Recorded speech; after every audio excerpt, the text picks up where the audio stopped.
Hey folks, it's King from Stay Tuned Sports, and I gotta tell you, I love energy drinks. They help give me that boost that I need to finish all my work, get through game film recaps from all of Sunday's games, and they provide that pick-me-up during a very long week. What I don't love is that crash and the jitters, the gross feeling you get with most other energy drinks. And that's why I tried Dubby, and I gotta tell you, Dubby is a game changer with flavors like Dragonade, Beach and Peach, Galaxy Grenade, and my personal favorite, the Dub Sludge. You can find your favorite or just get them all. There's no jitters, there's no crash because there's no sugar in Dubby. Plus, Dubby contains Neurofactor, an all-natural ingredient derived from coffee cherries, which has been linked to enhance brain function.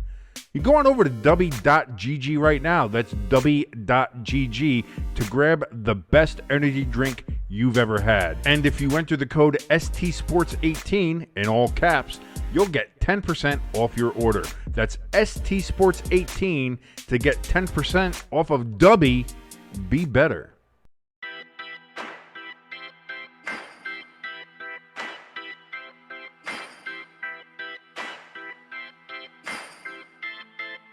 And hello there, all you stay tuners. It might be the Eagles. I hate the Eagles. Don't get me wrong here. First quarter, keep it even. Second quarter, start running the fucking ball. Third quarter, take a power nap. Fourth quarter, oh shit, there's the rest of the game. Let's go. Fuck it, I'm a diabetic. I will root for the team that will literally give me diabetes and death. Rooting for a team from Hershey is like a Catholic rooting for Satan. It doesn't make any sense. This is Stay Tuned Sports, and it starts in 3, 2, 1. And hello there, all you Stay Tuners. Welcome back to another episode of Stay Tuned Sports. It's your good friend Jimbo here with a slightly injured King. Not injured. I'm your voice sick. Your voice is part of your body, so that's well, questionable. My body is part of my body. I'm just, you get the little infections or whatever it is, and it's the winter time. Everyone say it's not COVID, so I already had that again. Had that twice already. So it's not the vid. I don't know what the hell it is, but I've been feeling really kind of shitty the last couple of days. But on the plus side, for my voice, which is already beautiful and deep and bass and everything like that, it's made it even more so. So ladies, this show is for you. If you've ever been looking forward to just having a nice voice to listen to, is maybe just to drift off to dreamland, here you go. Hey, how you doing? What's going on? Hey. I don't have to put the boost on anymore now. the boost bass. Remember that back in the day on our boom boxes and stuff like that? Like that was you had the little equalizers and shit like that. Yeah, you could always move them up or down and screw shit. Yeah, that was always a Well, this sounds really great. God, those stupid kids. What it is what it is. It's fun. Listen, it was a time that people won't understand, man. It's a time they won't understand, having a big ass boombox to carry around. Now everybody's got, listen, it's an advancement of technology. I'm never going to deny that. But man, there was something cool with having it. Now you can have massive surround sound speakers, in your hand. Yeah. That blow your eardrums out. And it's like, it's just one of those things. I'm an old, okay? I get it. I at this point, I have to accept the fact of I'm just one of the olds now. I'm a 41-year-old man, and all the stuff that I used to think, old people suck, they don't get us. It's like, I'm that now. I am that. I've moved on in the phase of life to that. And to all the young people listening, if there are any young people listening, it's going to happen to you too. Oh, yeah. It's coming. It's coming faster than you think. Mine with the oldest is you spend too much time in the electronics and that tube channel thingy. Well, that was again when I was a kid. That was you're spending too much time on that Nintendo. Yeah, get off that Nintendo. What are you doing all that stuff? And it's like you look back on it now and you're like, that's it. Now you have kids watching YouTube or OnlyFans or whatever the hell kids are watching nowadays. I have no idea. There we go. Get ready for that. That's going to be happening all show, folks. It's funny you brought up about Nintendo, and me and you were kind of just messaged back and forth a little bit over the weekend. Me and the wife went to a Baby Pens game, and I don't know why. Every time I see the Zambonis come out, I automatically think of ice hockey from Nintendo. Ice hockey from Nintendo was one of the first games I ever owned, and I love that game. I still love that game to this day. What you had the choice of the 3 players. You had the skinny guy, the medium guy, and the fat guy. Yeah. And yeah, when you had the in between periods, it would have the little Zamboni guys come across it, and they were like little dancing in their little Zamboni seats, going back and forth on the screen. I loved that game. That game was great. And then I advanced from that to Blades of Steel. I may have played that a couple times. That was the ice hockey walked so that Blades of Steel could run. Okay. And Blades of Steel was really my first big me and my brothers, we used to have tournaments in Blades of Steel, and like that music from it, and like that all still resonates with me. And then the next advancement, when I was like about 13 years old, was actually no, I was 12, because at first it was NHLPA 93. Okay. And I played it at my cousin's house, and I fell in love with that game. And then came out NHL 94, which I think to this day is still considered to be maybe the finest hockey game that's ever been made. Huh. I remember for my 13th birthday, my parents got me a Sega Genesis, and one of the first games I got was NHL 94.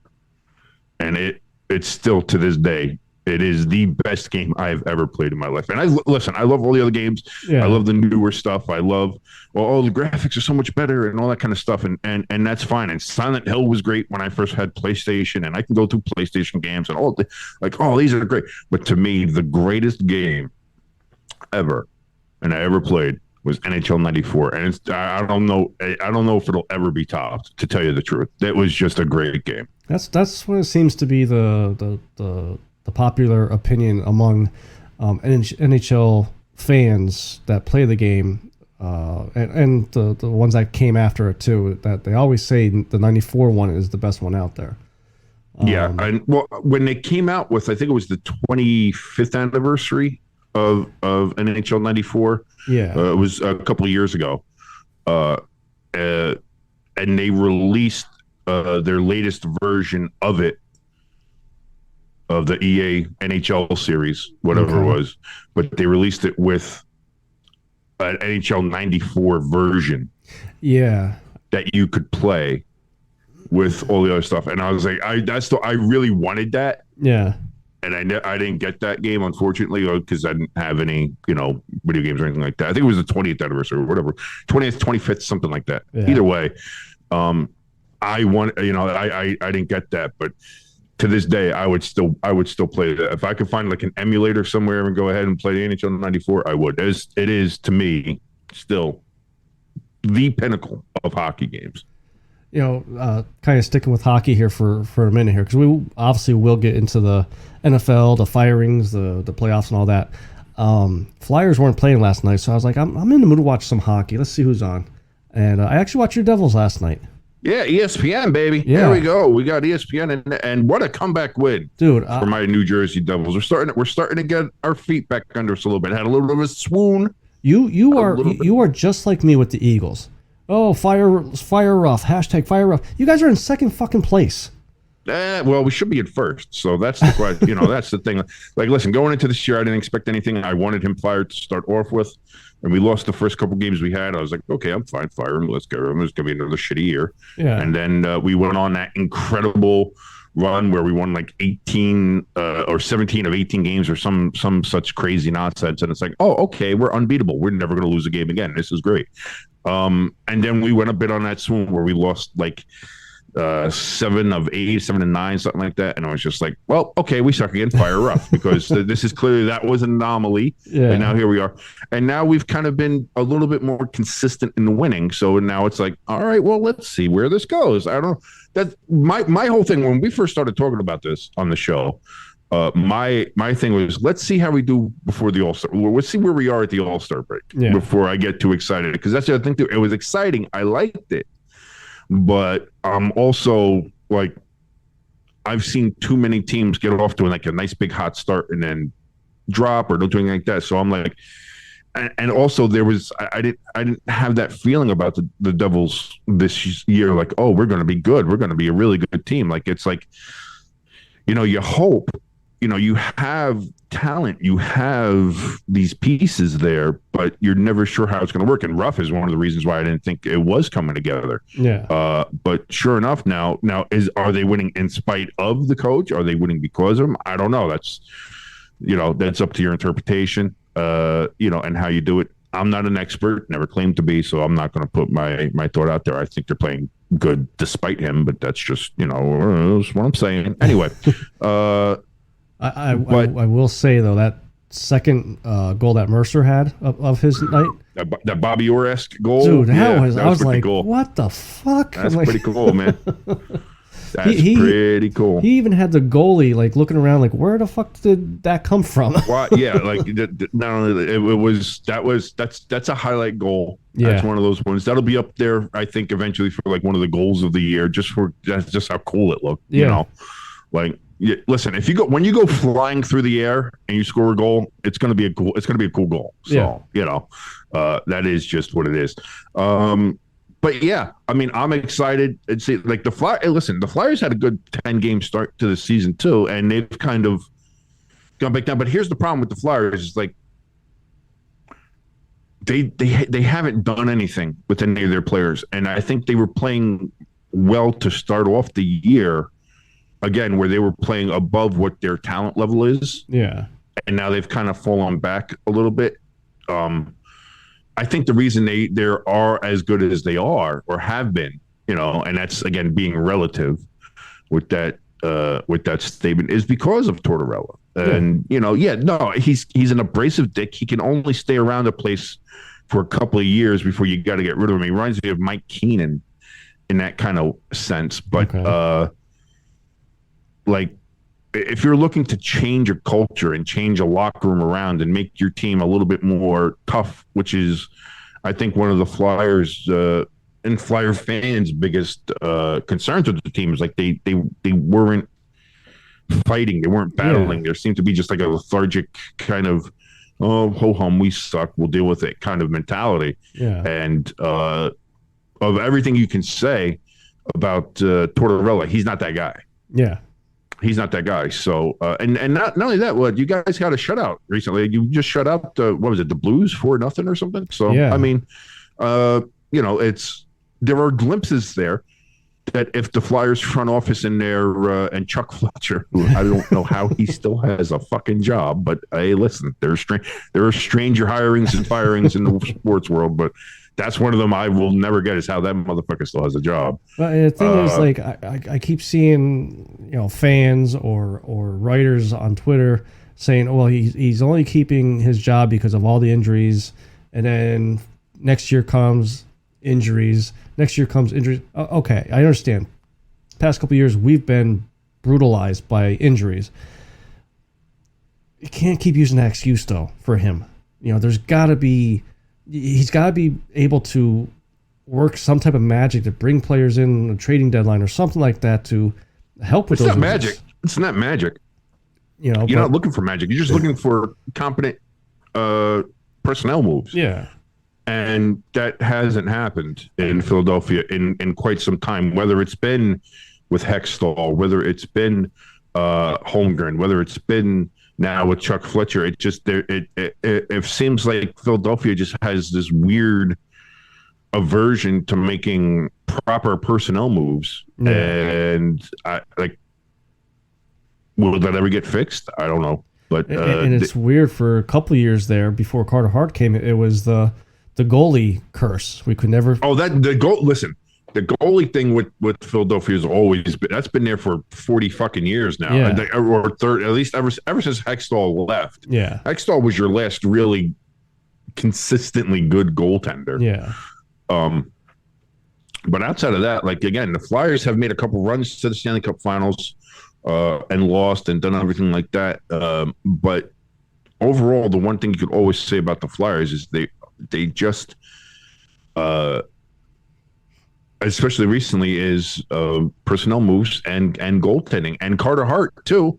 Listen, for as much as you want to like the guy and everything like that, he's been along those same lines of just inconsistent. He's inconsistent, and the Flyers need consistency and something good.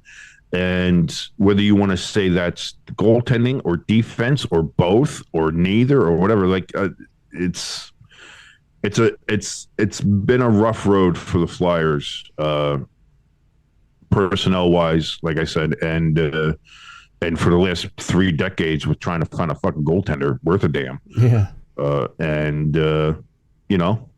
We'll see. We'll see what happens. And listen, they might surprise people this year. Maybe they sneak into the playoffs. Doubt it, but they might. And maybe that's why my Flyers suck, is I really haven't watched too many Flyers games so far because of the NFL and college football and stuff like that. So with NFL and college football coming to an end, sadly, we got XFL. Yay! You got Battlehawks, USFL, baby. I like the Battlehawks. Vipers poop standing up. They do. They do. Even though they moved to Vegas, now Vegas is going to be covered in stand-up poop shit because they do that. So, but that's it. Let's enjoy the little bit of football that we have left. I tried to enjoy Monday. Listen, the only thing enjoyable about Monday night's game with the national championship was the Pat McAfee show Field Pass that ESPN had on ESPN2, because that game was ugly. I didn't get to watch other things going on. Yeah, I know, but I'm just saying. The next day, you didn't miss anything. Can I tell you something? You didn't miss anything. The first thing I seen about it was someone posted a meme, a GIF or whatever, of Family Guy, and Peter Griffin had a box, and he goes, "Ew." And here was with the dead frog. In it. Yeah. And I'm watching, I'm like, oh man, that must have been that bad. And I looked at the score and I looked at the box score and I'm like, well, you were there for the first quarter at least, kinda. Dude, it was at one point that game was 10-7. TCU had scored a touchdown. I was like, okay, they got to stop Georgia here. And get it. You have to get the ball back, get a field goal, get a touchdown, something, and then right back in the game. It's like we might have a game here. Yeah. And then Georgia scored, and it was 17-7. And then I think there was a turnover, and then it was 24-7. And then it's like, okay, well, this game is over. But boy, did we not have any idea of how over that game was. The last 2 touchdowns, I believe, that Georgia scored were scored by like their freshmen. Holy shit. They had like their freshman team out there. They had like even like offensive lineman, quarterback, receiver, like they had taken out everybody and they were just still scoring. Like it was not pretty. You know what? When I saw the score, this question popped in my head. Do you think this Georgia team, these past couple of years, is the new Alabama from like the 2010s? We'll see. Only time will tell. I'm not going to go out there on a limb and say that right now. Okay. But back to back is good. Let's see what they do without Stetson Bennett. But isn't this their third in like 4 years that they? No, this is their second. Okay. Nope. They've only won in the last 2 years. They were in one a couple years ago against Alabama. Okay. And lost. That was a good back. That was 2017, I think. Was them in Alabama, and Alabama won. That was the Tua game, I think. Oh, okay. I remember that game.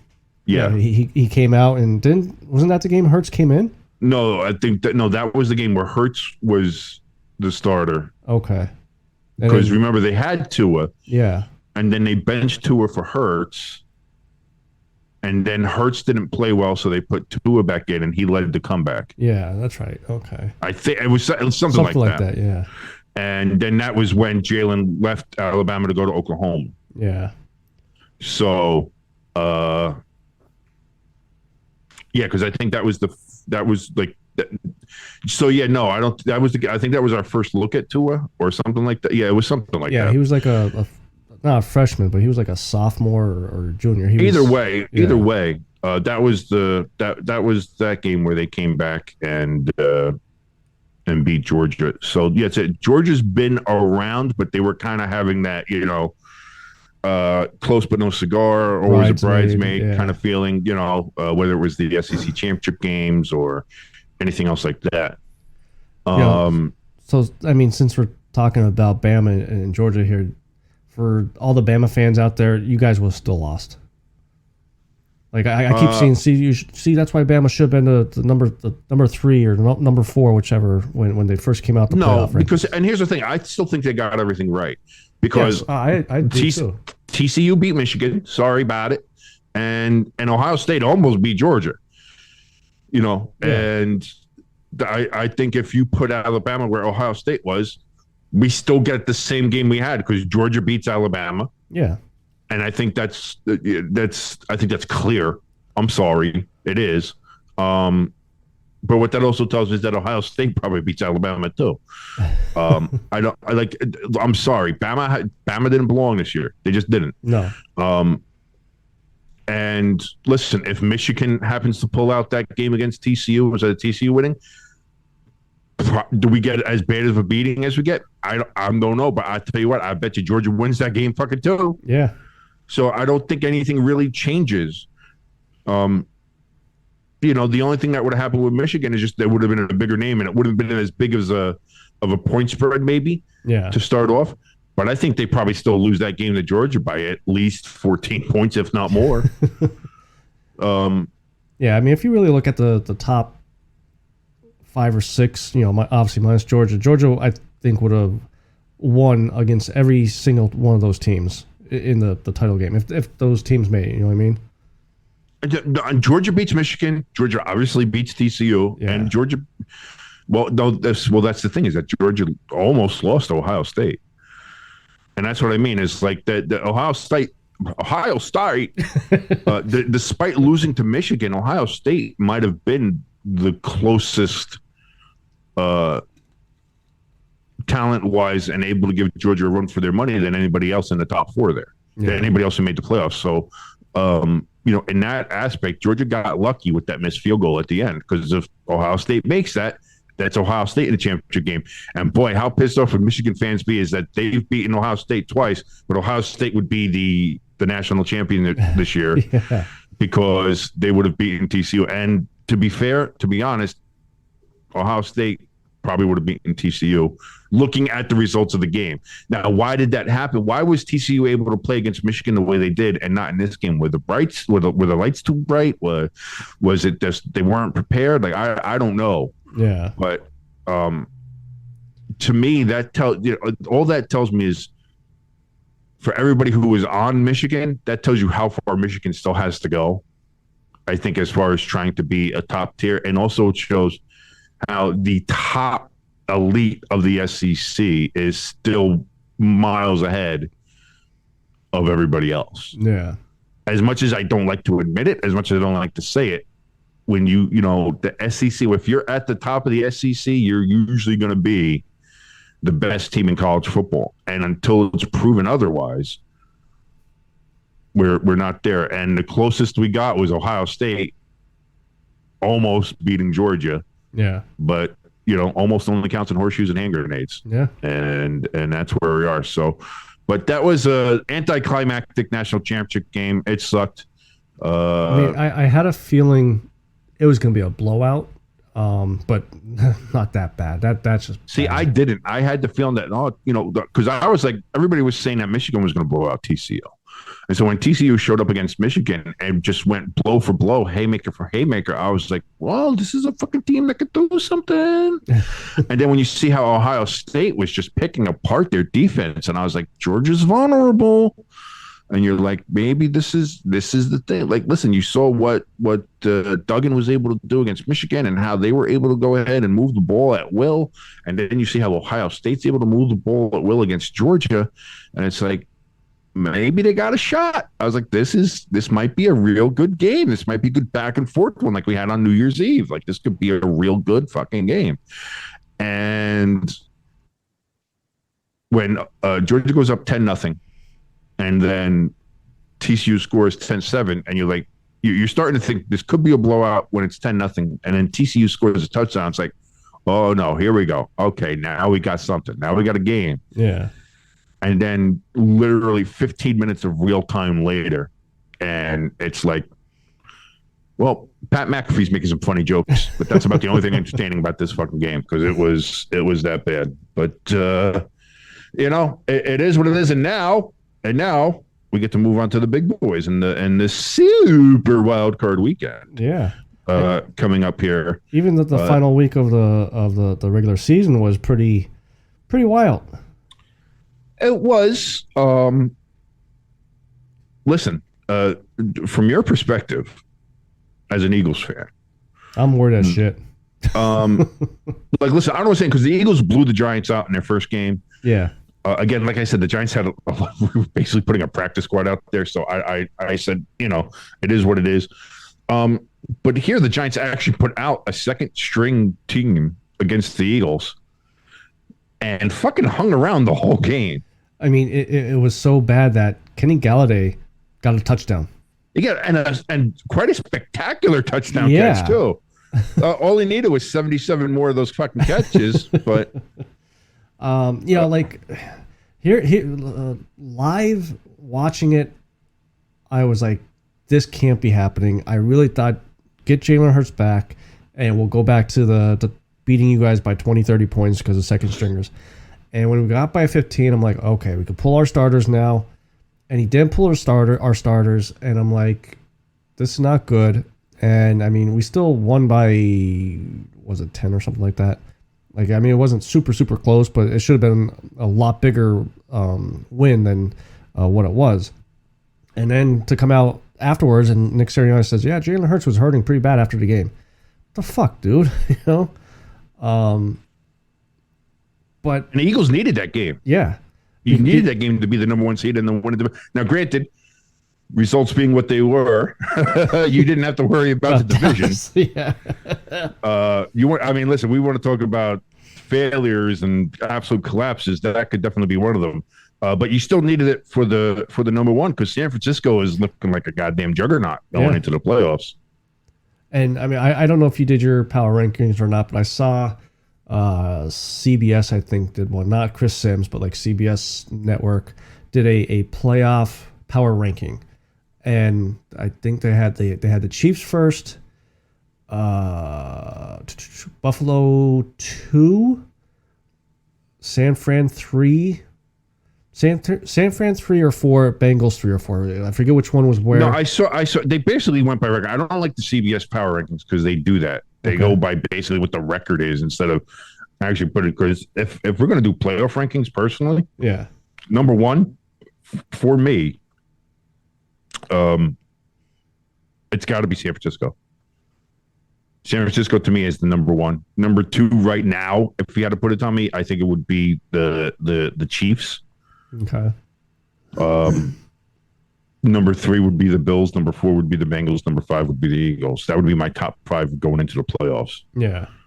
Because right now, the playoffs might go through Philly. But if you got the 49ers coming into Philly, I don't know how that turns out well for you guys. The only way I could see it going good for us, and weather would have to play some type of part of it. It would have to be raining or snowing. So you could take that passing game away. And if it boils down to they have a good running game too, though, and their defense is, and that's the other thing too. Is sure you might slow down their offense, but you got to score against that defense. Yeah, and but, I mean, if it's raining or snowing or just gross outside, that also limits what Jalen Hurts can do. Yeah, like that. That's going to limit your offense as well. Yeah. So it's like, oh well, we can have that, and it'll stop their game. Well, it stops yours too. Yeah. So that's definitely gonna neutralize AJ Brown. That neutralizes your aerial attack, and then it's the Eagles against that front 7 for the Niners. Good fucking luck. Say hi to Nick Bosa for me. And his arms, and his big, massive, dreamy arms, as my wife loves to talk about. Let's talk about the Bills game though. How the game started off. I'll tell you what, you couldn't write a storybook. And a lot of people are probably going to be like, well, this is proof that the NFL storybook, they didn't write this shit. This is how they do that. But bullshit. Yeah, shut the Yeah. fuck up. What a hell of a start for that team, for that game. Unbelievable. As we record this now, DeMar Hamlin has been released from the hospital in Buffalo. Yeah. Because he got transferred there on Monday, I believe, from the University of Cincinnati intensive care. He was out of that. He got transferred from Cincinnati to Buffalo. And they just did some further tests there. They wanted to see what they could find as far as any of the other stuff, like what could be the causes, what could have been the cause, is it anything like that? Like they just did a big battery of tests on him. Yeah.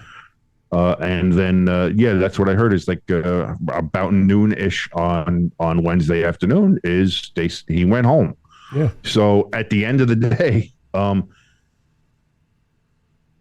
as bad as that looked 2 Mondays ago, the fact that guy's going home with full neurological function, he's all there. Yeah. Like he's not, there's no vegetabilization, as they like to call it. There's no lasting impact or damage on any of that, and that he's good enough just to be able to go home and rest and recover and do all that kind of stuff is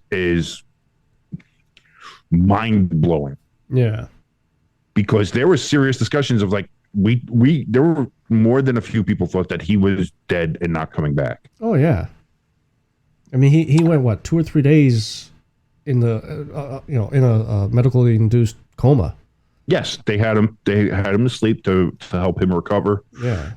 He was intubated. He was it was that. But there were people saying, like, when they saw the ambulance going to the hospital, they said, "Oh, they don't have the sirens on. That means he's already dead." Yeah. There were people like just straight up already saying, "Oh, he's gone. Rest in peace," and all this kind of shit. Which is number one. Which is why I said on that show following that Monday night game, I was like, if you're on social media, get off it for now. Like, because social media that night and for the preceding week up until we started hearing the good news was just not the right place to be, because it was it was toxic. It was toxic. There was a lot of bad and negative energy on there. I'm not one of these energy people. I'm not some hippie. Don't fucking come at me. But like, it was just and Twitter's a toxic place anyway, but it was really bad that time. So just to go from that and thinking what might have been the absolute worst to now knowing that he's home, and he's going to be all right, I'm curious to see if he's going to be at the game this weekend, as an honorary captain or something. If they if he walks out on that field, like, I don't listen, I'm a dude, all right? I get it. I got a penis, I got a balls, I get all that. If he walks out on that field on fucking Sunday, like, I'm gonna bawl like a bitch. Oh, there's gonna be I'm gonna be crying. Millions of people doing that. I'm gonna be crying like I'm watching the end of Rudy. Yeah. All right. I'm just like I'm putting it out there now. So if anybody sees me crying on Sunday, no, you didn't. It is what it is. Just mind your business, cry yourself, and if you ain't crying, there's something wrong with you. Yeah. You gotta check yourself. You're a sociopath. You got some kind of fucking borderline personality disorder. You should probably go to therapy and get something checked. Because if that motherfucker walks out on that field, I'm gonna lose it. So, but I'll tell you what though, that opening kickoff, when he brought it out, veered off to the right there, I was like, all right, now I was in the living room by myself. The wife was out on the dining room table doing her little projects, and when he veered off to the right, I'm like, all right, this is a good return. And when he got up to the second to last guy that he had to pass and blew by him and had the right angle on the kicker, I'm like, holy shit. And the wife was like, what's the matter? I'm like, he's going to return this. And once he got past him, I'm like, oh my God. And she's like, okay. I'm like, hun, it's the Bills team, that player that was in the hospital. And even she was like, she got up and came in. It was like, oh my God, that just happened? I'm like, yeah. I'm like, you cannot write a better start to a game. No, again, and that's the old phrase is, man, if you gave that script to Hollywood, they were rejected as being not realistic. But like that's literally a fucking Hollywood script. Yeah. That's a movie script that we just witnessed on that. And listening to Nance call it and just being like, and he's calling, he's like, oh, he's got to see him. He's got, oh my God. And then when he realizes like nobody can catch him, like he's got like you said, he's got the angle on the kicker. Yeah. Nobody's stopping him. And it's just like fucking Naeem Hines, man. What a pick! I picked him up from the Colts in the middle of the season, and the Colts obviously gave up. But I mean, what a moment! And then they do it again. Yeah, and then they have another one. And that one I missed because I wanted to see how that game started. The Bills game started, and then it was a close game when I turned it off. Excuse me. I turned on the Steelers game because I was kind of pulling for the Steelers. I would have liked the Steelers be in the playoffs to have a chance to go to the Super Bowl, do the Pennsylvania Super Bowl thing. I would have. That wasn't going to happen. No, I know, but the Eagles weren't going to get it. That's what I mean. I've learned. Fuck you. I've kind of not learned, but I've kind of have taken a liking to Kenny Pickett, and I was pulling for him. And I'll tell you what, man, my dad's been on him since the start. He was like, "Listen, this kid." He's going to be good.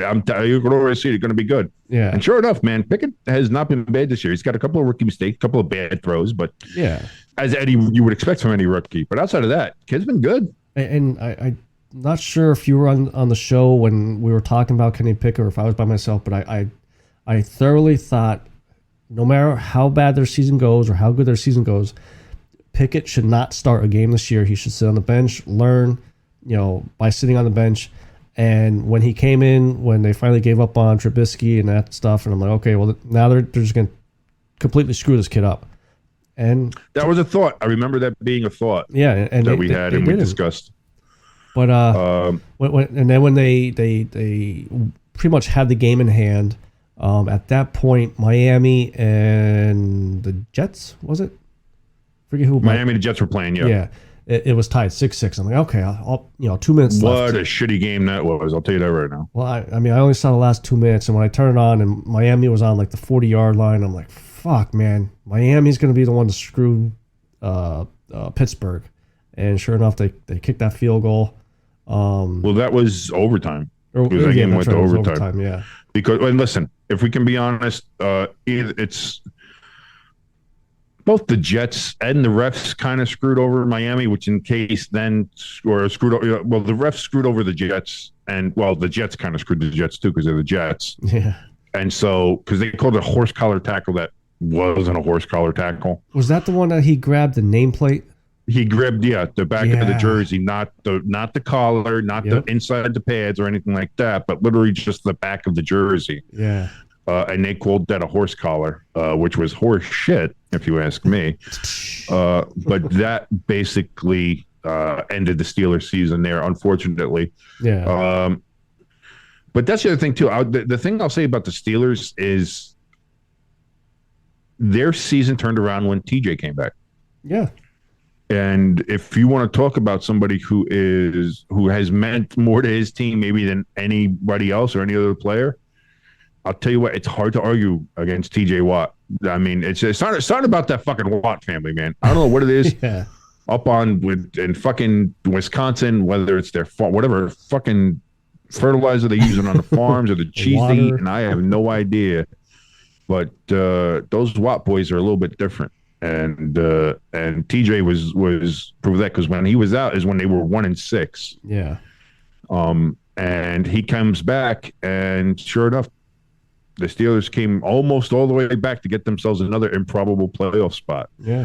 Which would have been that would have been interesting, and also just a nice little aside. Mike Tomlin still never had a losing record in the NFL, and some motherfuckers still want to get rid of him. Get the fuck out of here! I never understand that. That was the other side of the Pittsburgh I was rooting for. I didn't want to see Tomlin with a losing record.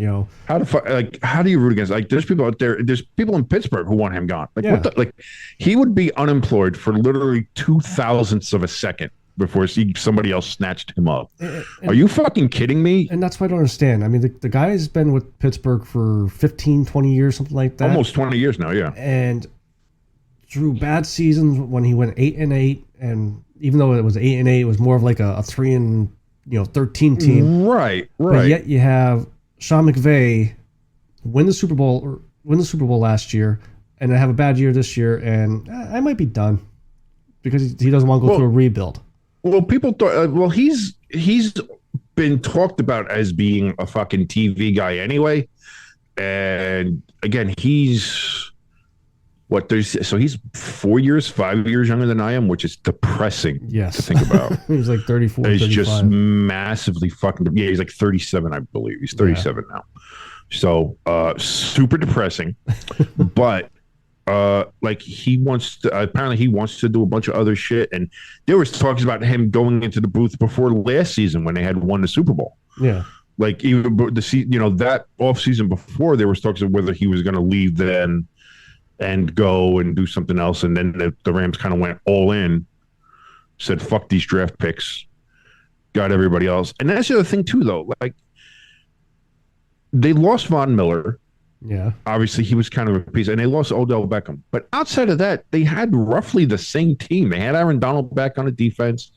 The offensive weapons were still there. Cooper Kupp got hurt about halfway through the season, but he was there. Like, they didn't lose him for the whole season. So it's like, why? Like, that was such a drop-off in what happened. Like, and that's the other thing too. Like I said, I don't think it was a lack of personnel. Yeah, like they had basically the same team. So even with that team, even if you lose a couple pieces, even if you go down a little bit, fine. Then you're 10-7, 9-8 or something. Even at worst, 8-9. Yeah, but you're not 4-12 or whatever the fuck they were. Like 4-13. Like they were fucking terrible. Yeah. Like, I don't understand. And that's the shame, too, is that Baker Mayfield at the end of that fucking Seahawks game and cost the Lions a playoff spot. Because I really want to – listen, congratulations to the Seahawks. I'm glad you're in the playoffs, whatever. Nobody wants to see you there. Yeah. We all wanted to see the Lions in that spot. All of the nation wanted to see the Lions in there. Everybody wanted to see the Lions in that spot, to see what they could do in that spot, because that team was something else. But also, again, to the Lions' point, if you win that game in Carolina, which you should have going away, this isn't even a point. Then you're already in the playoffs. But they tripped up, they stumbled in that game, and it cost them. And this is the thing. You have to look at the whole season in total and see what happened, and where you could have done better, where you could have gone wrong. And for the Lions, they lost to the Bills on Thanksgiving on that last second field goal. If they had gone for the fourth down and made it, they could have sealed the game there. That could have been a win. There is something there you can always think about. That absolute debacle in Carolina. There's something where you could have closed it out, had the playoffs locked up already, but you screwed up, and that's something you have to think about now. Like there's a couple decisions here or there, but I'll tell you what, if the Lions continue the way they're going, they're going to be. But you just can't start a season 1-6 again. Can't do it. No, yeah, you can't do it. But a hell of a run by MCDC and the Detroit Lions, and I loved his interview in between the first and second quarter on Sunday night, and they're like, well, the Seahawks, they beat the Rams, they're going to the playoffs. So what did you try to do to find the motivation for you and your players to go out there today and win? And he goes, well, we don't want them to go. Yeah, that's right. Basically, he was like, fuck them. We ain't going. I don't want them to fucking go. Like that's and right there. There's a reason why you love MCDC. He's just he didn't sit there to try to say anything like that. Yeah, he's like, listen, politically correct. Yeah, no, he's not like trying to be like, well, we're just going to try to hope to end out the season on a high note and do all this kind of stuff. He's like, fuck the Packers. We don't want them to fucking fuck them. And that's another reason why I like they started doing the division games as the season finale. Yeah, because you have that where you'll maybe have a team that either is on the cusp or not as good, or can cost somebody else in the division, a rival, something. And it's like, what's the motivation? Fuck you. That's why. That's all the motivation we need. So, but good run by them, and now here we are. So before the we regular start season's talking about the playoffs, what was what was the bigger fuck you? The Lions beating the Packers, or Lovie Smith screwing Houston? Because Lovie knew there was the reports were already out that they were looking to get rid of Lovie before the game started. Okay. So Lovie said, "You know what?" Fuck, and you saw it too, because they had that last minute Hail Mary to get the touchdown. Okay. And then it's like you kick the field goal, you tie, you can go to overtime. Lovie said, "Fuck that! We're going for 2 points because fuck you." That's why, and cost them the number 1 pick. I love it. I gained so much more respect for Lovie for that. I love it. I love it. I love it. He's like, "Listen, you gonna fire me? Fuck you! I'm taking away your number 1 pick. Go fuck yourselves." And what coach wants to go to Houston? I mean, it's back-to-back years. You fire a coach after 1 year.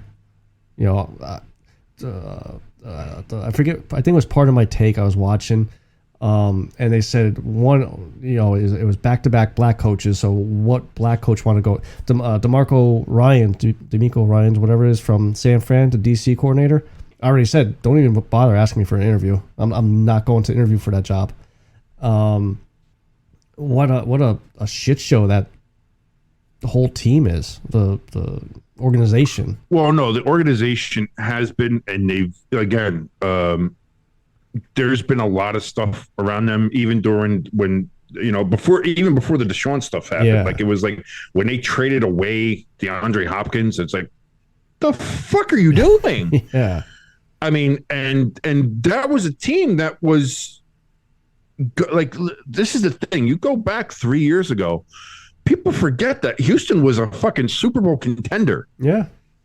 You had Deshaun Watson, you had DeAndre Hopkins, you had J.J. Watt on the defensive end there, you had Jadeveon Clowney, you had the Texans were a beast. They were a wagon, and they just gave up on them. Yeah, and the front office started making it was whether it was Bill O'Brien, whether it was like all that stuff. The front office, like that has been, in my estimation, at least in the last 3 years, maybe the most.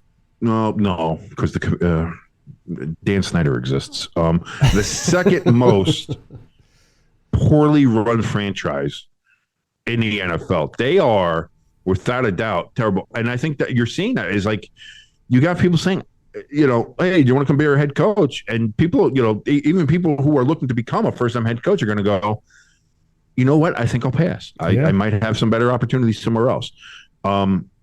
Whether they be white or black or Rooney Rule or whatever we're talking about. Yeah. Like, again, from an eyeball perspective, it's not a good look. Whether you wanted to move on from him or not, listen, when they hired Lovie Smith, everybody's first thought was, why? Like, Lovie's, he's come in and gone through the NFL already. We know, he's okay, but he's not great. Yeah. Like, he's not somebody you're going to hire to turn a franchise around. So why would you do that? Yeah. But then you do hire him, and then you fire him in a year. It's like, well, then why the fuck did you hire him in the fucking first place? Well, it didn't make sense. The one conspiracy theory I saw was that felt like they had to hire Lovie because of the Brian Flores lawsuit. McNair wants to hire saw that going Josh around. McCown. Yeah. And now if they hire Josh McCown in the offseason here as a new head coach, I mean, they gotta get investigated. I mean, if this if there's smoke, there's fire. However you want to see the Rooney Rule as being dumb or ineffective or basically theater, however you want to put it. Yeah. It is what it is, and if that was what they were doing because there was accusations of racism against, I think there was accusations of racism against the owners there and the staff and the whole organization there in Houston. Yeah. So they were trying to deflect a little bit. But there's, listen, they even had some stuff going on with, conspiracy theories and stuff about the Deshaun Watson situation. That's how bad they are. Yeah. Is that people actually thought that they were hiring the women to accuse Deshaun to somehow make themselves look better about kind of fucking over Deshaun because he asked for a trade, and that's how big that's now obviously the allegations made against Deshaun. There was a lot of them. They were more numerous. So obviously there was something there. Whether or not it was criminal, that's again, he's not going to jail. He has been charged. There's no trial, everything like that. So criminally, we don't know. That's up to you. That's up to you to decide. But there was clearly stuff where he's whipping his dick out, trying to get a happy ending from a bunch of different women. So that's that. But there was a time where people thought that the Houston Texans organization was so bad and so poorly run that they would legitimately hire people to try to discredit Deshaun Watson so they could look like the good guys in the whole situation. Yeah. Because it wouldn't be that far-fetched for the true. Texans to do that, because they're that bad of a run of an organization. Like, and that's the shame of it, is that people thought that about them, and people think that about Washington. You have two franchises that are so poorly run that people think that, like, I don't know. But hopefully, so maybe we'll get some good news this offseason with Dan Snyder selling the team. Yeah, hopefully. And then hopefully they can get a name change to something better than fucking Commanders. You know, get the Red Wolves out here, please. Washington State Tune Sports. That doesn't even make sense. I'm sick and my head is foggy, but even I know that doesn't make any sense. All right, let's stop being silly. Let's move on. Let's get let's talk about the playoffs. Let's go. Playoffs? Super wild card weekend. I'll tell you what, man, I am excited for. There's a lot of good games. The only game that I'm a little worried that might be a unwatchable game is the Cowboys-Buccaneers. Cowboys-Buccaneers? Yep. No, and you're not alone, and I'm not alone in that thought either. There's a lot of people saying, like, that's going to be a fucking stinker. And to be on Monday night, too. Ooh. Yeah, no, you want that to be a marquee game. But, again, Cowboys sell tickets and Cowboys get eyeballs on screen. As much as we hate them, being a Giants fan and an Eagles fan, as much as we hate the Cowboys, the fact of the matter is they get eyeballs on screen. So if you're going to have one marquee matchup on the first ever Monday night playoff game, you're going to pick the Cowboys. But also, how great would it be for the Cowboys and all them boys to be embarrassed by Tom Brady on Monday night in Tampa Bay? I love it. And that's the thing is, I mean, we're going to do a little version of Blue Picks with the playoffs here in a second, but Mike Evans and Tom Brady's been connecting the past couple games, so maybe they are hitting their stride at the right time. Like, you know, especially going against the Cowboys. Well, so their last game, the last two games they had, they were not the last game because they took Tom Brady out and it was all, it was all stuff. But the game before that, where they clinched the division and clinched everything, him and Evans were locked on. So, is that something? It could be. I would not want to play Tom Brady at home in the playoffs, no matter how good or bad you think he is. Yeah. That's always a danger. And the other aspect is Brady's undefeated against the Cowboys. 7-0. That's true. Yeah. And if I may interject some of my uniform nerdness into this, the Cowboys are going to be wearing their Navy jerseys against the Buccaneers. This is the first time the Cowboys have worn their Navy jerseys in a while. I can't remember. I don't know the exact date when the last time they wore it. The last time they won wearing their road blues, it was a different color jersey. Holy shit. It was back in 1978 against the Rams, I believe it was. They wore their blue road jerseys, but the blue was a deep royal then, not the navy they wear now. So that's the last time they've won on the road wearing their blue jerseys. That's a long time. Yeah. That's a long time. You're talking 45 years? Yeah. 45 years, 78. They're trying to pull out all the stops for good luck here. Well, no, obviously with the Buccaneers at home, they're like, well, fuck it. We're not going to wear the red jerseys. We'll wear the whites and make them wear their blues, because that's always been the thing with the Cowboys. Yeah. Is if you ever notice, whenever they play Washington, if they play the Giants at home sometimes, although recently the Giants haven't been doing that because the Giants just kind of like, yeah, fuck you, we don't care. But they did this time too, because they wore their white color rush throwback ones against them this year. So they did make the Cowboys wear blue on the road. And Philly does it as well. it's that thing with the Cowboys because they go, oh, we wear white at home. We wear the white at home, and since everybody else wears colors at home, usually, they always wear white. Oh, so the good thing with the Cowboys is you're always like, well, fuck you, wear your blues, asshole. So we'll see. We'll see what happens. We'll see if that trend continues. But I got to tell you, if I'm a Cowboys fan, I'm not confident going into that game. No, especially when you went up against a rookie quarterback. And a team in disarray. Yeah. A quarterback who's a rookie who, when they went to Taylor Heineke, who I thought should have started, he said, no, start the kid. I know you guys are looking for stuff, so start him. Don't worry about it. Yeah. And they're like, okay. So they start this fucking kid, and he goes out there. And man, you can't score 6 points against Washington. You can't do it. Well, and again, Dak Prescott leads the league in interception and missed 5 games. That's the most mind-boggling thing for me is how do you miss 5 games and still lead the league in interceptions? Because he throws the ball a lot. And I don't know why they force that, especially when you have a tandem like Zeke and Pollard in the backfield. Control the clock. Run the fucking ball. Why did listen? Like, I don't understand the Cowboys thinking of like, is it like we got to make Dak look good? Oh, we want Dak to look good. Oh, we want Dak to get these stats. We want Dak to be offensive player of the year or something like that. It's like that's what I think it is.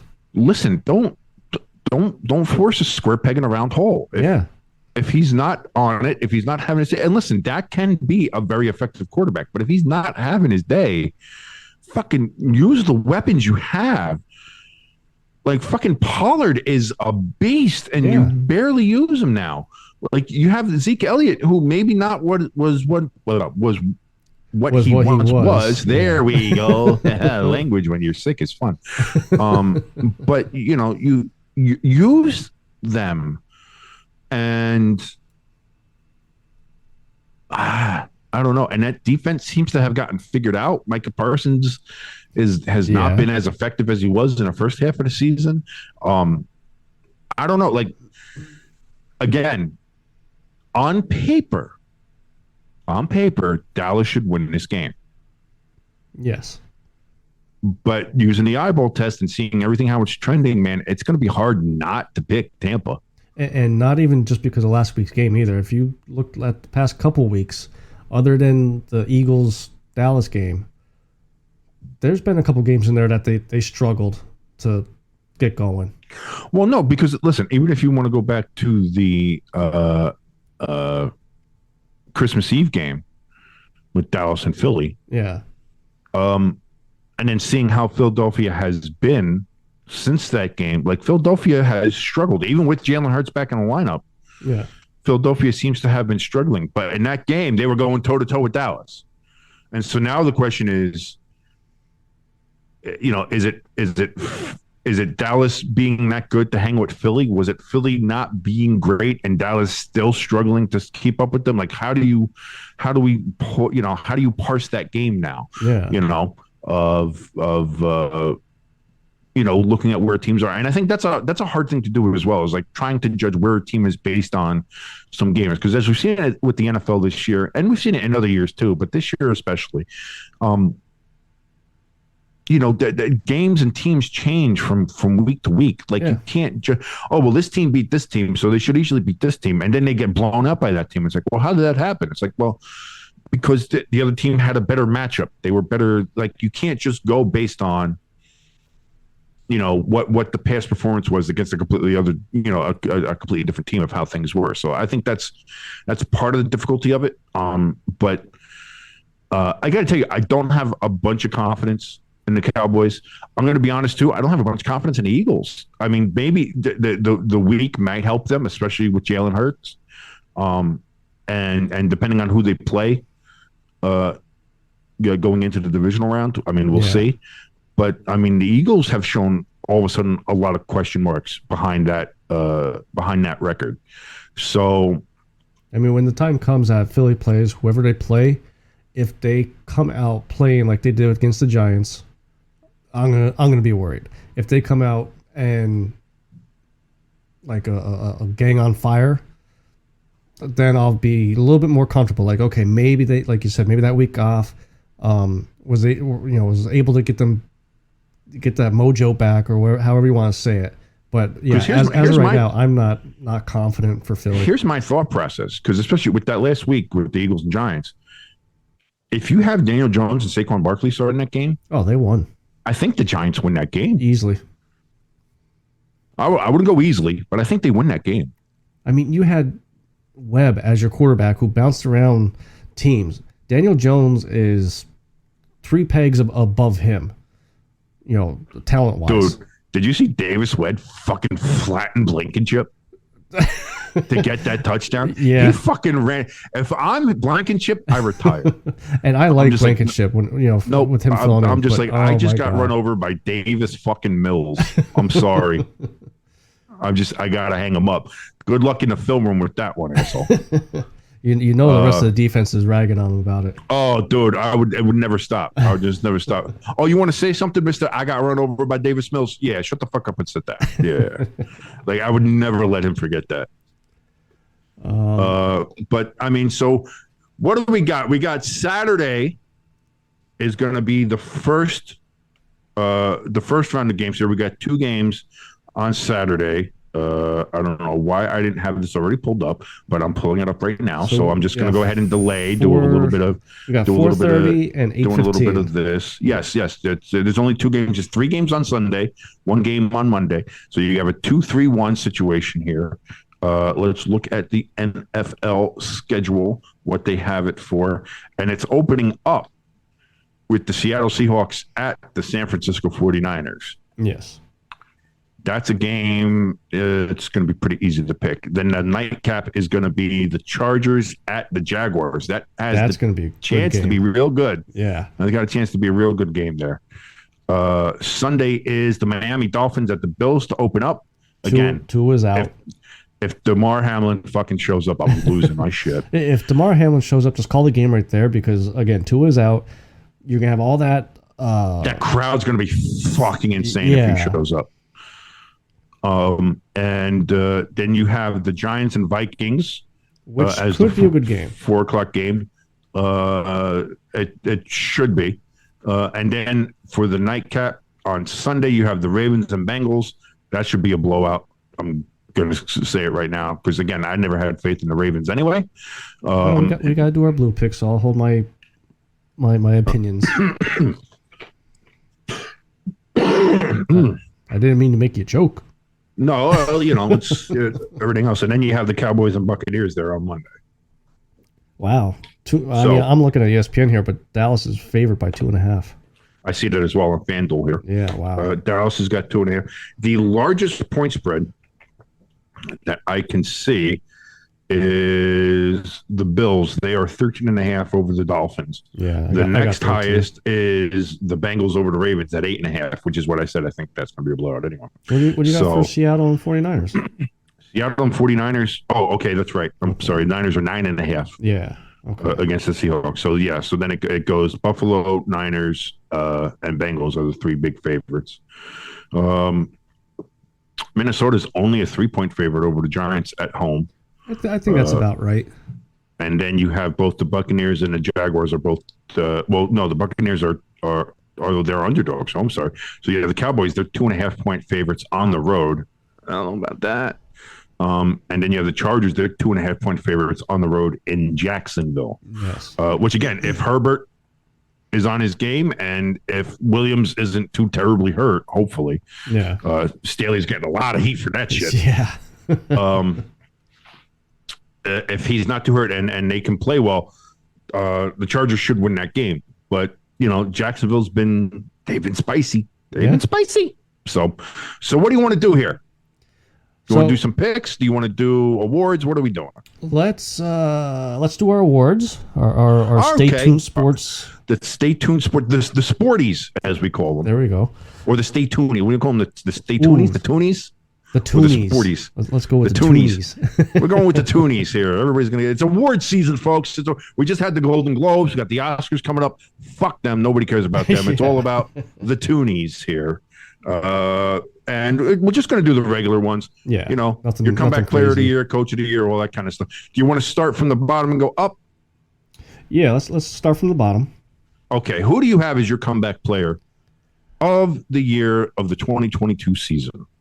Okay, now this pick is not a what to expect the rest of these picks, but I got Brandon Graham as comeback player of the year.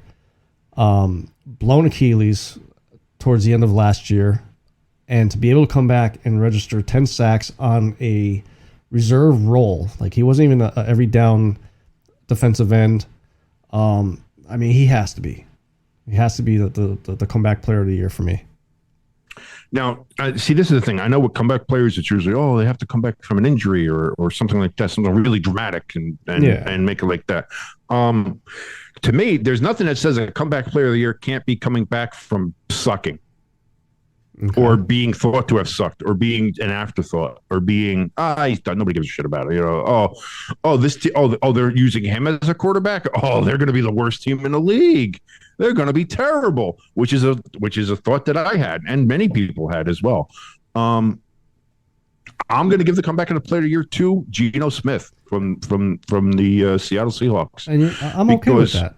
Who saw that coming? Exactly. Where he has now, I believe he is the single season passing record holder for Seattle. Yes. In 1 year in Seattle, he's already passed Russell Wilson, and he's shown that. I mean, Seattle fleeced Denver. Yeah. They got all those draft picks, and they started Geno Smith, and they did so much better. They're in the playoffs. You know what I mean? Like, and before this season, we had the conversations on this very show where I was adamant.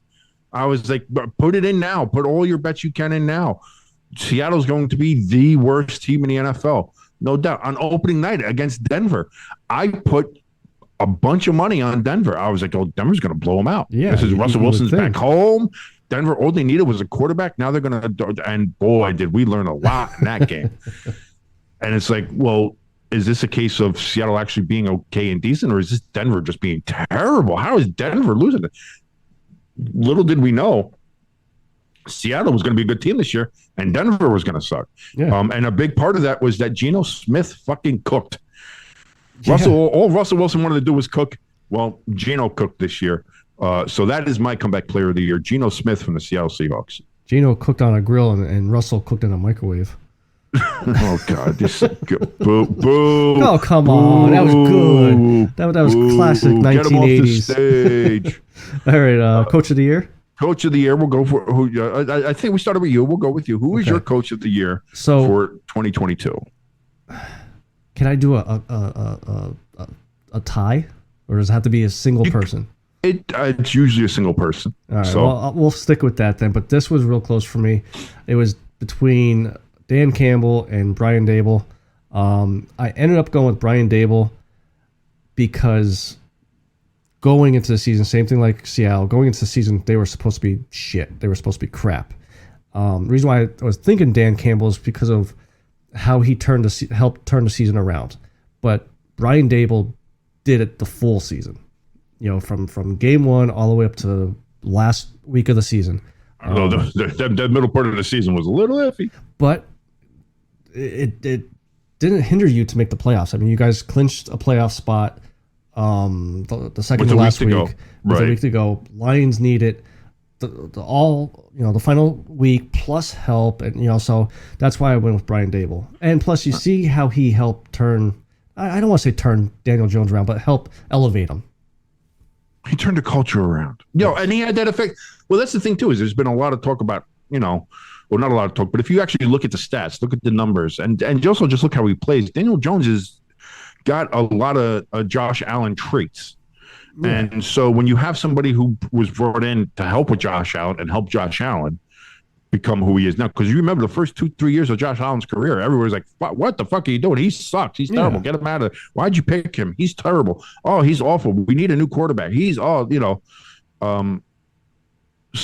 seeing what he was able to do with Josh Allen up there, if he's able to do the same thing with Daniel Jones here, which, listen, Daniel Jones cut down incredibly on turnovers, on ball security, all of it. that was the biggest thing with Daniel Jones was he fumbles the fucking ball all the time. Yeah. And he makes some bad decisions sometimes and throws picks. I believe he had the fewest picks this year, or was tied for fewest picks this year. I know he was really low.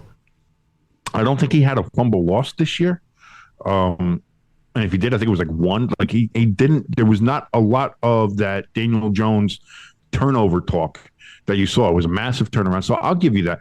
And for Coach of the Year, it was close with me too. It was more of a three-way there because it was more of MCDC, Brian Dable, and old Dougie Peterson down in Jacksonville for what he did down there.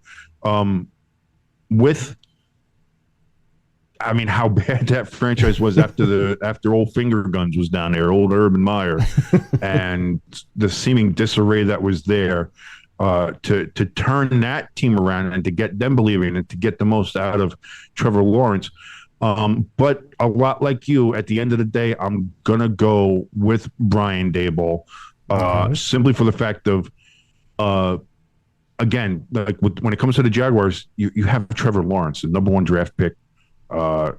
Is meant to be great, and they have some other things down there that are meant to be great and are meant to be better and to be there, and they weren't because you had fucking Urban Meyer down there. Yeah, and so it took Peterson a little bit to turn that around, but it seems like the Jaguars are turned around. They're going to be good, and with MCDC, again, he's got Jared Goff down there, who was a number 1 pick, and people say things about him not being a good quarterback or anything like that, but he really is. And again, they have weapons. They do. And their biggest problem was their defense, and they seem to correct that about halfway through the season finally. Yeah. And they look real good. But when you think about what the Giants were supposed to be this year, like the Giants were thought to be last place even under Washington. Yeah. Like Giants were going to be, some people were picking Washington to actually be higher up. Like the Giants were an afterthought. Giants were bottom feeders. Go for the draft, do whatever like that, try to get a high draft pick. Giants suck. And that was coming from Giants fans too. Going into this season, I had the belief if we won 5 games, that's a success. Yeah. At least we're not regressing. At least we're not winning only 4 games or 2 games like, we have in the last fucking 10 years of being a Giants fan. And it sounds cliche to say it now, but it was that first week going for that 2-point conversion. You knew it was different. You knew this was a different team. There was a different coach. There was a different feeling. There was a different aura. There was just something else there. And it went on a roll from there. We were 7-1 at one point. You know what I mean? Yeah. And that's what sucks about it, is that you end up 9-7-1, which means you only won 2 games the rest of the way, which is like, that's. But also when you look at the Giants' schedule, they really went into the teeth of their schedule on the second half of the year. That's not an excuse. And again, we could have won. We should have won that game in Minnesota. We should have won a couple other games that we let go. That one Eagles game we'll just fucking forget about. We should have beaten the Cowboys. We should have beaten the Cowboys fucking twice this year, if I'm being honest, especially on that Monday night one earlier in the year. But that's the thing. Even if the Giants didn't make the playoffs this year, the change in that team, the change in that culture, how that team responded, and how we got what we got out of that team, it's hard not to put Brian Dable as Coach of the Year. I will say this, though. At the NFL awards, whenever they do happen, if they do happen to pick Peterson or they do happen to pick MCDC, I will not be mad. Yeah. I don't think you can be. Like, you'd have to try to be mad. You'd have to actively want to be mad about them not picking Brian Dable over. But I think if you pick any one of those 3, I think it's fine. Yeah, I'd be okay. And you know what? Just to throw another name, I'd probably be okay with Pete Carroll too. Just because, maybe again, that's a name I've heard floated around. That's a name I've heard floated around because everybody thought they were going to be terrible, and they actually made the playoffs. So that's kind of the same boat that the Giants are. So again, I think there's a lot of candidates for Coach of the Year this year because there were a lot of, well, shit, who saw that coming? Yeah. So so now we go defensive rookie of the year. Who you got? I got the Lions defensive end, Aiden Hutchinson. What was it, 9.5, 10.5 sacks? I mean, he's up there in the sacks, on top of having 3 interceptions too, as a defensive end. I know it's probably not a popular one, maybe a second, or maybe he should have been the second or third defensive rookie pick, but it just seems like he helps that defense change games. And again, I mean, 3 interceptions. He was the second. He was the second pick. No. I mean, as far as defensive rookie of the year. Oh, as far as that goes, that's fine. No, listen, I think that's a solid one. I think it's solid. And watching that game this last week, just you could see there was no give up in him. Like, oh, okay, we can't go to playoffs. What's the point of playing? He was going hard. He had that same mentality Dan Campbell is. If we can't go, they can't go, and he took it over. That's a good pick. I gotta tell you, that's not bad. My defensive rookie of the year is from the New York Jets, Sauce Gardner. It's not often you see a rookie cornerback become a shutdown cornerback, but that's what he was. And as you got later on in the year, you had teams starting to already go to the other side, and let's not even test Sauce, because he is that good. He embarrassed Aaron Rodgers, which is always fun. He embarrassed a lot of quarterbacks this year. He was an absolute shutdown corner, and to do all this in a rookie season for the Jets, nonetheless, he is a spiritual successor to Revis. I would put him out there if you want to have Revis on. Now you got the sauce pot. You got the sauce pot now. Like you don't want to be thrown over here to the sauce pot. So trademarked by Stay Tuned Sports. There you go. Say that. You can't. We make the T-shirts here, Sauce. All right. But I would definitely go Sauce Gardner as my defensive rookie of the year. And then we switch over to the other side and go with the offensive rookie of the year. Who you got for the year? Offensive rookie of the year. Why did my voice go so high? Maybe you're excited. I don't know. I'm sick. I don't know. I got to bring it back down. Got to bring it down for the ladies. I was going to say we lost a couple of users when you went high there. Yeah. I really did want to put Kenny Pickett there, and I tried to justify picking him as the winner many different ways, but I ended up going with Kenneth Walker, the running back from Seattle. 1,000-yard season, 9 or 10 touchdowns. Like, to me, it's very hard for a rookie running back, to break through your first season. When I say breakthrough, it's getting that 1,000-yard season, because most teams anymore are a running back by committee. So there's guys taking carries away from you, and he also was received the ball out of the passing game too. So I went with Kenneth Walker there, but I really did want to pick Kenny Pickett. Alrighty, I did. Good pick. Kenneth Walker, I think, is a front runner for that as well. My pick for the New York Jets, I'm going with Garrett Wilson, wide receiver.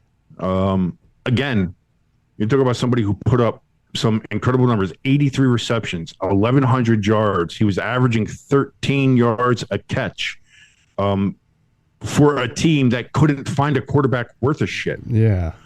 You have somebody that was the absolute weapon. And if it, because obviously early on in the season, it was that Jets rookie running back I think was a front runner as well. Yeah. And I feel terrible that I can't remember his name, but I am, again, sick and foggy. So please don't hold that against me, because I actually had his name in my mind and now it's just gone. And I hate when that happens. That's another thing that happens when you get old, kids. And it's coming for you. It's happening. But definitely, like, I understand some of the other ones. Like Kenneth Walker, he's obviously on a playoff team. That means that could mean a little bit more in the voting if people want to pick him for that. But I got to say, I think for the Jets, it's a sweep of both the offensive and defensive rookies of the year. I would go Garrett Wilson, wide receiver from the New York Jets, as your offensive rookie of the year. He gets mine too. Okay. Which sounds oddly, weirdly sexual. So let's not let's just let's not call it that. Let's just go. Let's move on. Let's move on. Next is your defensive player of the year. All right, this one. I don't even think he's even being mentioned in the conversation for this award, and it's just terrible. Hassan Reddick from Philly. You look at, the stats, sack categories, tackle for loss categories, and each category is someone new leading it, and he is right there behind that person. One or two sacks away, or one tackle for losses, and then all the forced fumbles. He has like five of them, and he recovered 3 of them. So I really think he should get the Defensive Player of the Year award. I know he won't because everybody hates Philly. All right, and who is this? Hassan Reddick. He's one of the. Okay, I didn't hear you say his name, so I'm like, you're going off on it. I was like, you never said his fucking name. Who are you picking? Yeah, he has like 14 sacks. It's his 3rd year in a row that he got double-digit sacks. Okay, and that's fine. But you're right. Everybody does hate Philly, so fuck you. My Defensive Player of the Year, I think this one's a no-brainer, and I think this one he might actually win the NFL award too. It's Nick Bosa, out in San Francisco. He's the sack king for this season. He is an absolute menace to anybody trying to stop him on that line. He disrupts every play that he's a part of. He's very J.J. Wattish, if you want to put him that way. Before J.J. got a lot of injuries to him, he is just that much of a force. And to think that he was the second Bosa that everybody was talking about, because it was Joey Bosa down in San Diego. That was the big guy coming out of college. I think he left college early. Yeah. There was a whole thing. He was one of the first ones to sit out the bowl games, wasn't he? Yes. And that was a big controversy back when he did it. And so then you have, you had Joey, and it's like, oh, well, there's his little brother, Nick. Boy, turns out Nick, he's pretty good. Plus, he's got the arms. He's got the arms. They're very, very voluptuous. Those arms are worthy of a award alone. If you asked my wife, so I don't think there's any other choice that you could do. I think it's Nick Bosa as your Defensive Player of the Year. Who is your Offensive Player of the Year, Jimbo? I got Justin Jefferson. Just one of the outstanding wide receiver seasons he put up. Not sure, but did he break the single season NFL record for receiving yards, or was that just the Minnesota one? That was just, he broke Randy Moss's Minnesota record. Okay, and come on, if you're being compared to Randy Moss, how many times has he been up there for the Offensive Player? No, absolutely no. Justin Jefferson is an absolute dog. Yeah. There's no question about that. He's a beast, and he's a problem. Yeah. He's one of the biggest problems the Giants got coming up with this weekend. So it's there, So absolutely, Justin Jefferson as your Offensive Player of the Year. I can't argue that, really. Yeah. So that's your guy. My Offensive Player of the Year, then. Daniel Jones. I know it's kind of cliche, but I'm going to go with a quarterback. I'm going to go Patrick Mahomes. Okay. Again, he was the passing king this year. I know it's easy sometimes to just look at numbers, but also just. No, I'm not saying he's original in a lot of the stuff he does. A lot, like obviously people were doing no-look passes and shovel passes and stuff like that before him. Brett Favre had done it, before he was stealing welfare money. Players like Stafford and Detroit were doing no-look passes before him and stuff like that. But he does provide that sense of. He reminds me of an offensive quarterback Thanos almost. He's inevitable. There's an inevitability that seems to come with playing Patrick Mahomes and a Patrick Mahomes team of just no matter what you do, no matter how good your defense is, he's gonna find a way to sneak something in there or get it overhead or just do something completely out of left field. That's like no matter how perfect your defense is, it just he just gets it, and it's just and that's deflating to watch that. If you're on that defensive side of the ball, and it's like we did everything perfect, we had everything we had to stop him, and they still got a first down, or they still got 7 yards, or they still got a touchdown.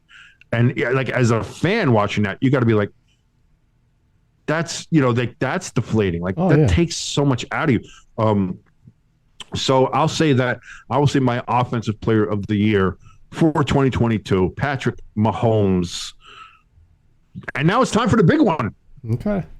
Your number one, your most valuable player in the NFL, the one who is worth all the millions and millions of dollars that he gets paid. Thank you, Rock, for all that he does. Who is your 2022 National Football League most valuable player? Jimbo, go. Jalen Hurts. Typical. I'm joking. No, I actually have Pat Mahomes. You have Pat Mahomes as the MVP. Yes. Oh. And here's the reason why I dropped Jalen Hurts out of it. Before the injury, he was my pick. Seeing how he played that last week of the season, he looked average. He didn't look like a superstar or up there with the Patrick Mahomes. Like you said, he led the league in the passing yards, 5,000 yards or something. Yeah. It kind of seems like the NFL's trending towards that 5,000 is going to be the new benchmark. The 5,000 is the new 4,000. Yeah, and he's one of the few to start that. So I'm going Pat Mahomes for my MVP, for my Tooney MVP. Your the Tooney MVP for the NFL 2022. My MVP 2022 for the NFL season. I'm picking TJ Watt as my MVP. Wow. And that's for the simple fact of we saw what the Steelers were without him, and we saw what they are with him. And we saw what he did last year being Defensive Player of the Year. He very well could be Defensive Player of the Year this year again. Again, the stats aren't there, but that's because he missed a good chunk of the season because he tore his fucking pectoral muscle and still came back and was an instant difference maker for that team. And the point is, we went from a Steelers team being garbage looking, you got Mike Tomlin looking down the barrel of his first losing season. You have that team just, all right, we'll go for a draft pick. We have a rookie quarterback. We don't have a lot of offensive weapons. We'll chalk this up to just being a rebuilding year and we'll move on. To, they were fighting for a playoff spot at the very end. And it was only because the Dolphins won that they're not in it. If the Dolphins lose, the Steelers are in the playoffs. Yeah. They came back with a winning record after being, I believe, 1-6 to start the season. Their only win was that opening game where he tore his pec muscle against the Bengals, and the Bengals kicker forgot how to kick for some reason. McPherson, usually a great kicker, forgot how to kick the goddamn ball. And I think their long snapper got hurt. So that's that game. That was that game. But even so, when you look at everything in the totality of it, there's a man who, without him, the team is garbage. With him, they're a playoff team. Yeah, they are. Like, they just barely missed it because of the Dolphins won, but they're a playoff team, and arguably they'd be a much better playoff team in there right now than the Dolphins would be, because the Dolphins are going to get smoked. Yeah. Whereas the Steelers might have actually put up a bit of a game, and that's because of TJ Watt. So TJ Watt showed how valuable he is to the Pittsburgh Steelers. And to me, that's the essence of the awards. Who is the most valuable player in the National Football League? I don't think you can make an argument right now that it's not TJ Watt. So there you go. That's my Tooney for MVP, TJ Watt. And that would be impressive too, because how many defensive MVPs have there ever been? It's always a quarterback. Lawrence Taylor was the last one, 86. Really, that far back? Yep, 1986. Lawrence Taylor was the last defensive most valuable player. Wow. So before we close the show out, do you want to do our wild card blue picks? Let's do some wild card picks. Why not? Let's get some of these out here. All right. So these wild card blue picks are sponsored by Dubby. Dubby gives you focus and energy without the crash or jitters. It has no sugar, fillers, or artificial dyes. No, and I'll tell you what, right now, feeling as sick as I do, very lethargic, no energy, anything like that. You know what I could use right now? I could use a little dub sludge right now. Get a little boost, get a little up there so I can be more focused and ready to go. I'm out of my dub sludge, though. I don't have it, but you don't have to be like me. You can go over to w.gg right now. Pick up your favorite flavor. Do you like the dub sludge? Do you like the beach and peach? Do you like any number of their other flavors? Well, you can also go there, try out. They have little trial packs that you can see and try out each different flavor before you buy the nice big tubs and get ready to be focused and full of energy. There's no sugar. There's no crashing. There's none of those jitters. There's none of that stuff. You get all of that. It's literally the best thing you could imagine. It's the greatest thing this world has ever invented.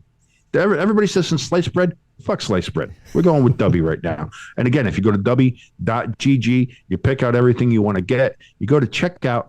In the promo box, you go ahead and put ST Sports 18, all capital letters. You can get 10% off of your order.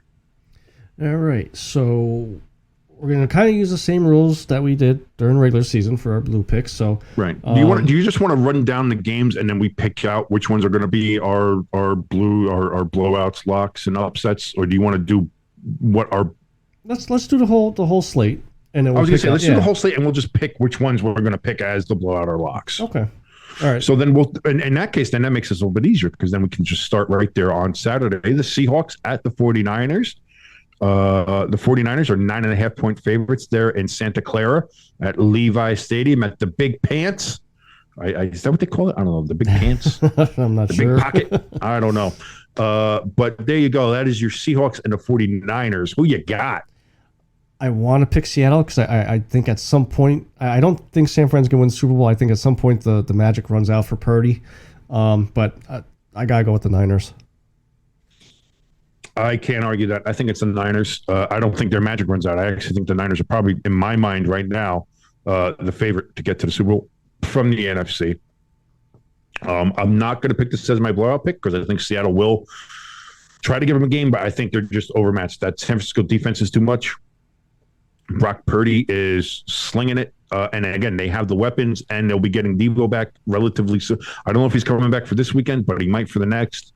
But even so, you've seen, I don't know if they need him right now for this game. So I'm going to go the San Francisco 49ers as well.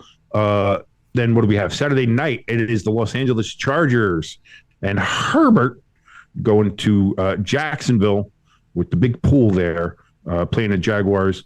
The Chargers are 2.5-point favorites on the road in Jacksonville. Who do you got and why?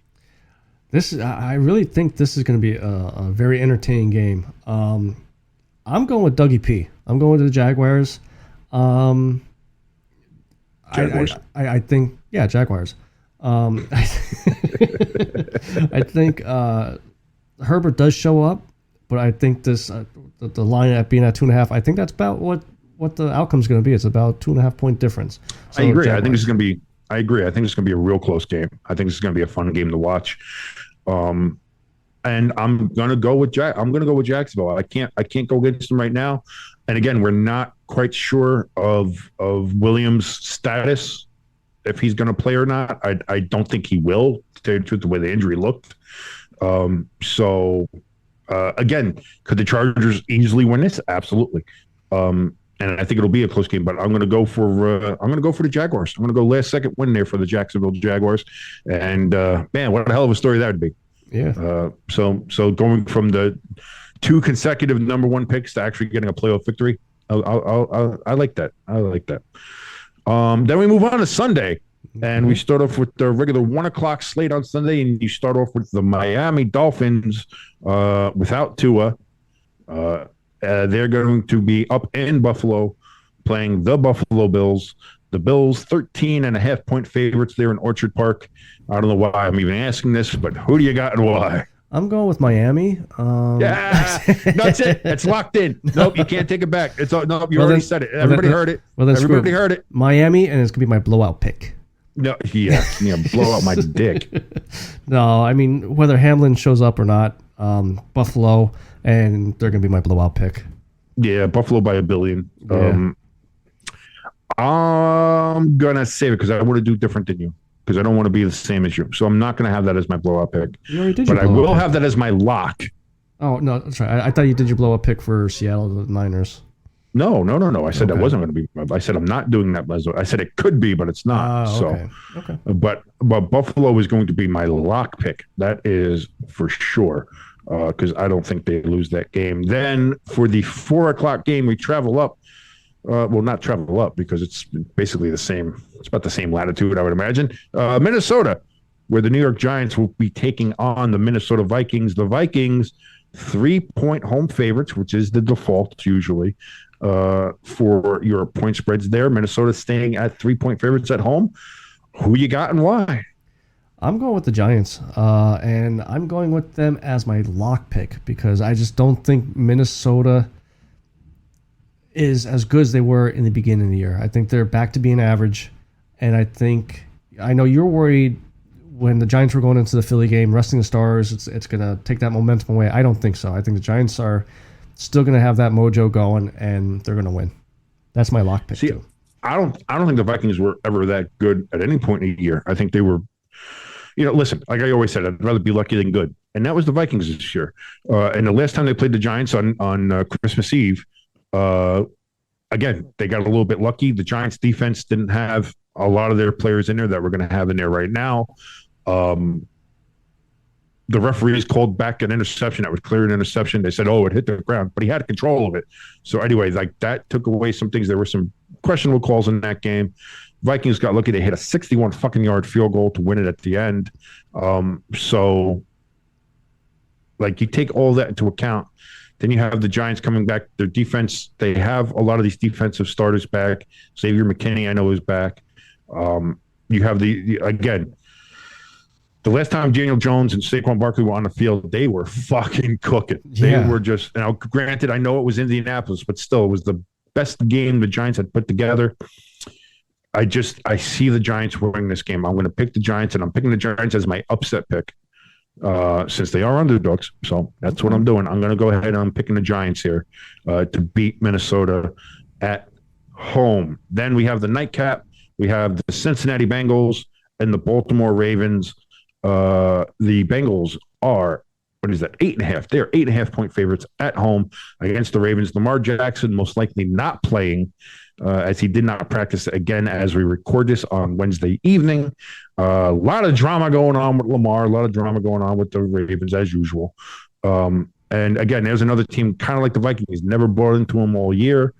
And I still don't. So who do you got and why? I'm going with the Bengals. Even if Lamar was starting, I think all that would do is make it a little bit closer game. But I just think the Bengals are just so much better than the Ravens. And like you said, with that little bit of drama between Lamar and the team, the front office, I think is gonna, if he were to start again, he's not starting just yet. It's gonna show. I mean, it's a distraction. You don't want that in the playoffs. So I'm going with the Bengals over the Ravens. Bengals by 1 billion. Bengals. This is my blowout pick. I'm picking the Bengals over the Ravens. Not much to even analyze here. It's not. It's just. Sorry about it. It's Bengals. It's Bengals all day. And then we have Monday night. You got the Dallas Cowboys traveling to Tom Brady and the Tampa Bay Buccaneers. The Cowboys, for some reason, are 2.5-point favorites in this game. Jimbo, who you have and why as we close out Super Wild Card Weekend? I got Uncle Tom and the Buccaneers. Whoa. Uncle Tom Brady. Pump those brakes. Find another analogy. Find another nickname, please, for the love of God. Old man Brady. Fine. There you go. Okay. Perfect. That's fine. Jesus Christ. Just because I just don't think. I think that what we saw with Dallas with Washington is what we're going to see going into this game. And Buccaneers are going to be my upset pick here.